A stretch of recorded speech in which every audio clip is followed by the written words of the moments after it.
We need to go. We need to go. We need to go. We need to go. I go for group 3, 2, 1.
What is going on, you guys? Welcome to the video. Today I'm going to teach you what I have learned so far on Rogue since playing the Ashes of Creation Alpha. This is the second Rogue that I've gotten to level 25, and I will most likely main Rogue once the class augments come in the third phase of the Ashes Alphas. Thinking more towards Rogue Mage or Rogue Summoner, but for now, I'm going to teach you what I have learned for the base Rogue class. There are a couple things that you absolutely need to know in order to play a class effectively. I'm going to go ahead and show you guys what I have learned. Let's start with the gear. I think that's the first, probably the most important thing. So currently I am running 3-piece heavy and 5-piece medium. The heavy gear with the 3-piece set bonus gives me 3% mitigation. And then the 5-piece medium gives me movement speed and stamina regeneration on top of crit. Currently at 208 power with my HP necklace on. With my bone necklace, I go up to 213 power. My crit chance is only at 25%. I haven't yet got the best in slot crit gear. However, these are my physical stats with all of my DPS gear, but I am attempting to use at least one mitigation piece during like medium to large scale PvP. That way I have more survivability. This currently does break my heavy set bonus, but I'll still have the 5-piece medium bonus. Ideally, I would have the cape and it wouldn't break my set bonus, but I'm making do with what I have as of right now. Like I said, swapping between a few pieces and a few accessories.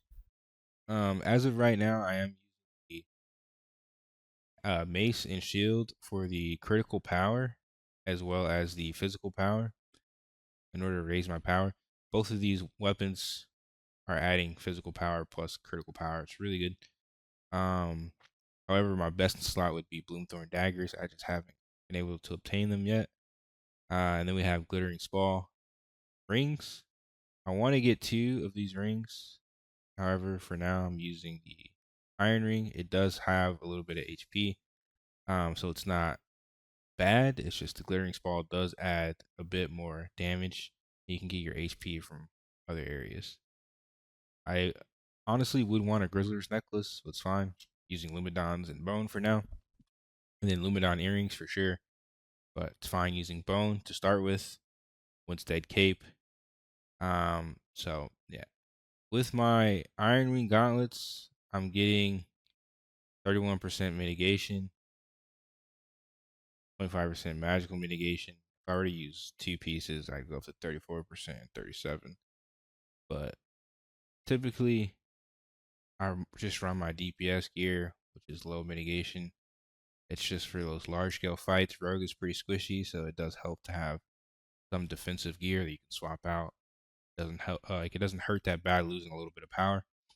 Oh yeah, hawk bow, really important. Another crit power item, bringing my crit power up to 188%. Yeah, that is my gear. Those are my stats.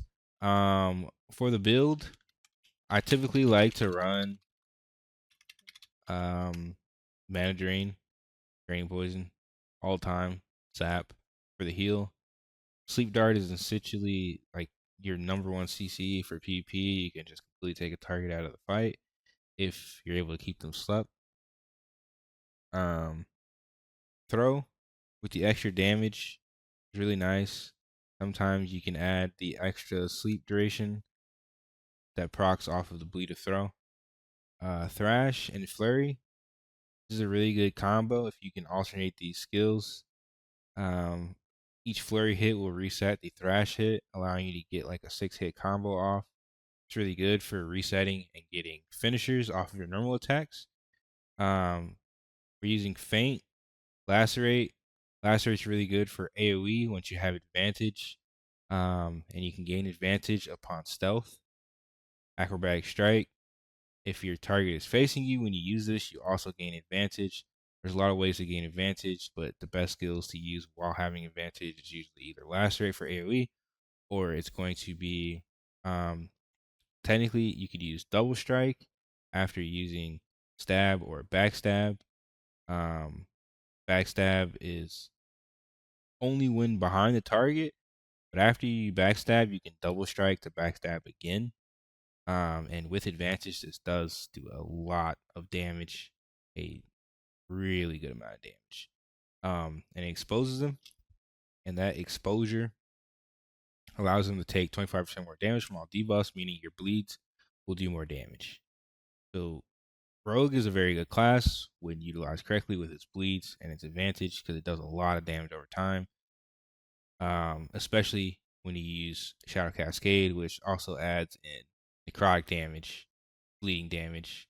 All targets hit suffer bleeding damage, poison, exposed, hemorrhage. So all of your damage over time just does more damage when you finish with advantage Shadow Cascade. You can tell there's a lot of synergy with Rogue skills. The reason I'm using Mace right now is because, like I said, I don't have the Bloomthorn daggers, but Mace is really good because it does have, so like on the increased duration, I'm increasing the duration of all my weapon proc effects, and my main weapon proc effect is the daze, and daze, for those of you that don't know, increases the magical casting, increases magical casting speed. So basically makes mages, bards, whatever, any magical class, their skills take longer to cast. So Mace is like the ultimate counter to magical classes. It's really good, but obviously it's still not best in slot, but it's a good alternative. If I were using dagger, I would honestly just go for wound for the anti-heal, but daze is not bad. You get a little bit of pin, weapon proc, extended finisher, deadly finisher. I'm not fully leveled on my mace yet, but I am going for the shaken, for the reduction in physical mitigation. Yeah, because once people catch on, mitigation is such a good stat. You do want some way to reduce mitigation. So mace is really good for that, meaning tanks are just best in slot at all times. Yeah. For my stamina, I mean, it's basic. You just get everything. I don't know. Hopefully they do something with the stamina tree. It'd be nice in the future. For my longbow tree, spec straight into wound for PvP. Ideally, you'd want to have your longbow out at all times, unless you're using your melee skills, because applying wound on the hits with your longbow is one of the most important things about PvPing on a rogue. The short bow is nowhere near as good as longbow. Longbow is just better because of the range as well as the burst damage. It's really surprising when you hit them with the longbow, as well as like just how consistently you can hit them with the amount of range. Like it's really hard to escape a longbow user. We're doing weapon combo damage, getting extended finishers, and we are spec'd into this extended daily finisher for crit strike chance, but we're not getting full utilization because we don't yet have our crit gear. We're missing our crit pants and we're missing our crit weapons.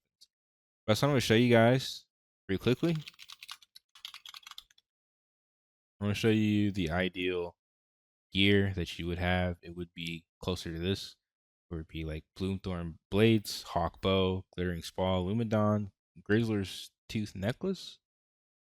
You'd still get Beetle Plate Helmet, Bear Slayer, and then you could get the Rosarium Legs to finish the heavy set bonus with Grizzler Sleeves, Iron Ring Gauntlets to medium gauntlets, Griffin Belt, Iron Ring Cape for the mitigation.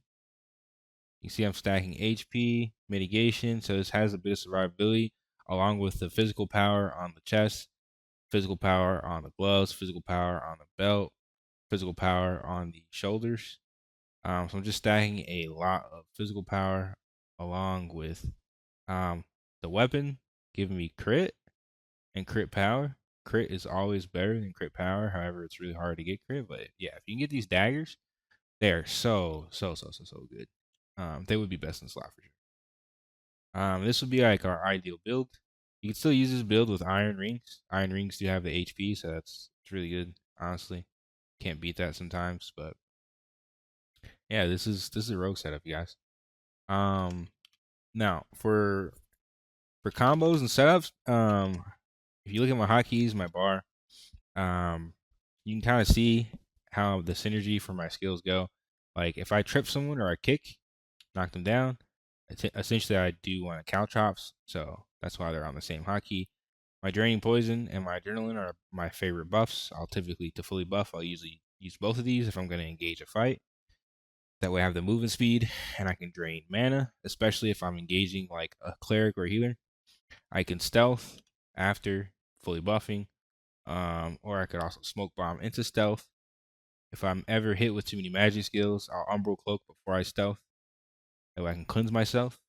Also, stealthing after smoke bomb will grant advantage, giving me access to Shadow Cascade. I will typically shadow step into an acrobatic strike, feint behind their backside into a backstab. Look kind of like this. That's essentially the main combo that you're going to use on Rogue.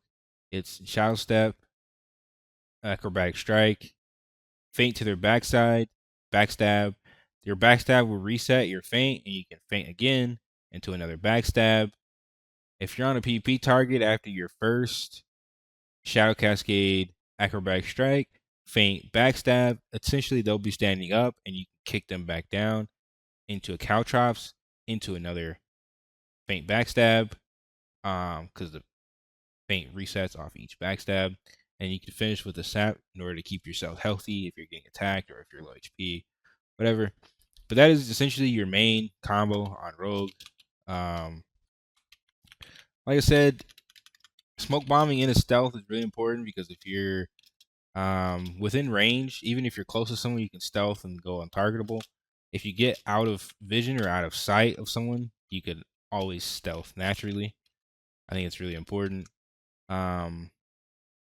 Yeah, I like to play in action mode. That's my recommendation for Rogue. It just seems really intuitive to play in action mode. However, I do have my board set up so that I can play in classic mode as well. But I will say action mode feels a lot more fluid, even though I will use classic mode for more large scale fights. Yeah, hopefully you guys liked the video. Thanks so much for watching. Hopefully I will catch you next video. Please leave a like, comment, subscribe if I helped you out. Peace and love, you guys.